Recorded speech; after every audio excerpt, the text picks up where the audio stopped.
जय भीम जय भीम जय भीम जय जय जय जय जय भीम जय भीम जय भीम।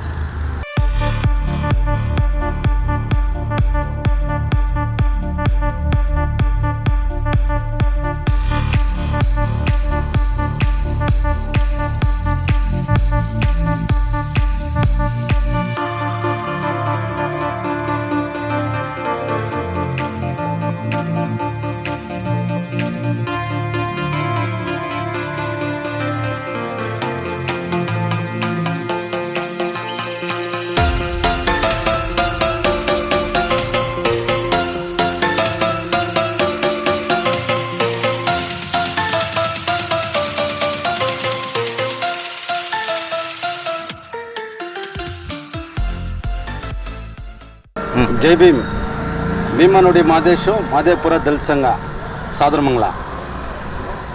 ಈ ದಿನ ಬಾಬಾ ಸಾಹೇಬ್ ಅಂಬೇಡ್ಕರ್ ಅವರು ಏನೋ ಒಂದು ಮನುಸ್ಮೃತಿ, ಆ ಮನುಸ್ಮೃತಿಯಲ್ಲಿರ್ತಕ್ಕಂಥ ಕೆಟ್ಟ ಒಂದು ಅನಿಷ್ಟ ಪದ್ಧತಿಗಳನ್ನು ಇದ್ದಂಥ ದಿನನ ಅವರು ಸುಮಾರು 98 ವರ್ಷ ಅಂದರೆ 100 ವರ್ಷ ಆಗಿದೆ, ಒಂದು ಶತಕ ಕಳೆದಿದೆ.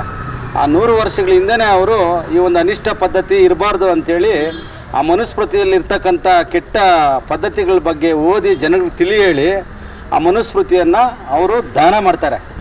ಆ ದಾನ ಮಾಡಿದರೂ ಸಹ 98 ವರ್ಷ ಆಗಿದೆ. ದಾನ ಮಾಡಿದ ನಂತರ 1947ರಲ್ಲಿ ನಮ್ಮ ಭಾರತ ದೇಶಕ್ಕೆ ಸ್ವತಂತ್ರ ಬಂತು. ಸ್ವತಂತ್ರ ಬಂದು 75 ವರ್ಷ ಆಗಿದೆ. ಮತ್ತು ಬಾಬಾ ಸಾಹೇಬರು ನಮಗೆ ಪವಿತ್ರವಾದಂಥ ಸಂವಿಧಾನ ಕೊಟ್ಟಿದ್ದಾರೆ. ಆ ಸಂವಿಧಾನದ ಅಡಿಯಲ್ಲಿ ಇವತ್ತು ಸರ್ಕಾರಗಳು ಕೆಲಸ ಮಾಡ್ತಾಯಿದೆ.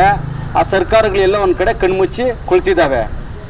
ಇದಕ್ಕೆ ನಿದರ್ಶನ ಇತ್ತೀಚಿನ ನಿದರ್ಶನ ಏನಪ್ಪ ಅಂತ ಹೇಳಿದ್ರೆ, ಒಂದು ಮಾದಾರ ಸಮುದಾಯದ ಒಂದು ಹೆಣ್ಣುಮಗಳು, ದಲಿತ ಹೆಣ್ಣುಮಗಳನ್ನು ದಲಿತರನ್ನು ಮದುವೆ ಆಗಿದ್ದಾರೆ ಅಂತೇಳ್ಬಿಟ್ಟು ಒಬ್ಬ ಹಿಂದೂ ಧರ್ಮ ಇವತ್ತೇನು ಮೋಹನ್ ಭಾಗವತ್ RSSನ ಪ್ರಧಾನ ಸಂಚಾಲಕರಂತ ಮೋಹನ್ ಭಾಗವತ್ ಅವ್ರು ಹೇಳ್ತಾರೆ, ನಮ್ಮದು ಹಿಂದೂ ರಾಷ್ಟ್ರ ಮಾಡಬೇಕು, ಮತ್ತು ಪಾಕಿಸ್ತಾನದಲ್ಲಿರ್ತಕ್ಕಂಥ ಹಿಂದೂಗಳಿಗೆ ನಾವು ರಕ್ಷಣೆ ಕೊಡಬೇಕು, ಬಾಂಗ್ಲಾದೇಶದಲ್ಲಿರ್ತಕ್ಕಂಥ ಹಿಂದೂಗಳಿಗೆ ರಕ್ಷಣೆ ಕೊಡಬೇಕು. ಸ್ವಾಮಿ, ಇದೇ ಹಿಂದೂ ಧರ್ಮ ತಾವೇನು ಹಿಂದೂ ರಾಷ್ಟ್ರ ಮಾಡಬೇಕಂತ ಹೊರಟಿದ್ದೀರಾ, ಆ ಹಿಂದೂ ರಾಷ್ಟ್ರದಲ್ಲಿರ್ತಕ್ಕಂಥ ಕರ್ನಾಟಕ ರಾಜ್ಯದ ಹುಬ್ಬಳ್ಳಿ ಜಿಲ್ಲೆಯಲ್ಲಿ ನಿಮ್ಮ ಪ್ರಹ್ಲಾದ್ ಜೋಶಿ ಕೇಂದ್ರ ಸರ್ಕಾರದ ಸಚಿವ ಇರ್ತಕ್ಕಂಥ ಒಂದು ಕ್ಷೇತ್ರದಲ್ಲಿ ಒಂದು ದಲಿತ ಮರ್ಯಾದೆ ಹತ್ಯೆ ಆಗಿದೆ. ಇವತ್ತು ಒಬ್ಬ ತಂದೆ ಇವತ್ತು ಗಾದೆ ಮಾತಿದೆ, ಎತ್ತೋರಿಗೆ ಹೆಗ್ಗಣ ಮುದ್ದು ಅಂತೇಳಿ. ಆ ಎತ್ತೋರಿಗೆ ಆ ಮಗು ಏನೇ ಆಗಿರಲಿ, ಅದು ಕುಂಟಾಗಿರಲಿ, ಕಪ್ಪಗಿರಲಿ, ಬೆಳ್ಳಕ್ಕಿರಲಿ, ಆ ಮಗು ಆ ತಂದೆ ತಾಯಿಗೆ ಮುದ್ದಾಗಿರ್ತದೆ. ಅದರಲ್ಲೂ ಒಬ್ಬ ತಂದೆಗೆ ಒಬ್ಬ ಮಗಳು ಅಂದರೆ ತನ್ನ ಎರಡನೇ ತಾಯಿ ಥರ ಇರ್ತಾಳೆ. ಆ ಎರಡನೇ ತಾಯಿನ ಚುಚ್ಚಿ ಕೊಲ್ಲುವಂಥ ಒಂದು ಮನಸ್ಥಿತಿ ನಿಮ್ಮ ಮನುಸ್ಮೃತಿ, ನಿಮ್ಮ RSSಲ್ಲಿ ನೀವೇನು ಮಾಡೋಕೆ ಕೊಟ್ಟಿದ್ದೀರಲ್ಲ, ಇದರಿಂದ ಆಗಿದೆ. ಇಲ್ಲಿ ಕಾಂಗ್ರೆಸ್ ಸರ್ಕಾರ ಇದೆ, ಸಿದ್ದರಾಮಯ್ಯ ಸರ್ಕಾರ, ನಾವು ದಲಿತವಾಗಿದ್ದೀವಿ ಅಂತ ಹೇಳ್ತೀವಿ. ಮೊದಲಿಗೆ ನಾವು ಈ ಒಂದು ಕೆಂಪು ಪಟ್ಟಿ ಕಟ್ಕೊಂಡು ಇಲ್ಲಿನ ಮುಖಾಂತರ ಈ ಎಲ್ಲ ಸರ್ಕಾರಗಳಿಗೂ ಸಹ ಕಾಂಗ್ರೆಸ್ BJP ಯಾವುದೇ ಸರ್ಕಾರ ಆಗಿದ್ರೂ ನಮ್ಮ ದಲಿತರಿಗೆ ಇಲ್ಲಿ ರಕ್ಷಣೆ ಇಲ್ಲ.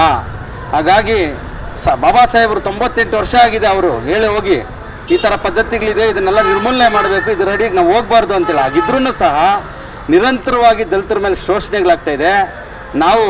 ನೀವು ಬೇರೆ ಜಾತಿಯವರು ಯಾರು ಹಿಂದೂ ಧರ್ಮದಲ್ಲಿ ಇವತ್ತು ಹೇಳ್ತಾ ಇದ್ದೀರಲ್ಲ, ನಾವು ಹಿಂದೂ ರಾಷ್ಟ್ರ ಆಗಬೇಕು ಅಂತ, ದಯವಿಟ್ಟು ನಿಮ್ಗೆ ನಾಚಿಕೆ ಮಾನ ಮರ್ಯಾದೆ ಇದ್ದರೆ ನೀವು ಬದಲಾಗ್ರಿ, ಬದುಕೋಕೆ ಬಿಡ್ರಿ, ಹೃದಯವಂತರಾಗಿ ಮನುಷ್ಯರಾಗ್ರಿ. ಇದನ್ನು ಬಾಬಾ ಸಾಹೇಬ್ರು ಹೇಳಿದ್ದಾರೆ. ಆ ನಿಟ್ಟಿನಲ್ಲಿ ಇವತ್ತು ಸಾಂಕೇತಿಕವಾಗಿ ನಾವು ಏನು ಇವತ್ತು ದಲಿತ ಹೆಣ್ಮಗಳಿಗೆ ಅನ್ಯಾಯ ಆಗಿದೆ ಅದರ ವಿರುದ್ಧವಾಗಿ ಇವತ್ತು ಕಪ್ಪು ಪಟ್ಟಿ ಧರಿಸ್ಕೊಂಡು ಮನುಸ್ಮೃತಿ ದಾನ ಕಾರ್ಯಕ್ರಮನ ಆಚರಣೆ ಮಾಡಿದ್ದೀವಿ. ಜೈ ಭೀಮ್.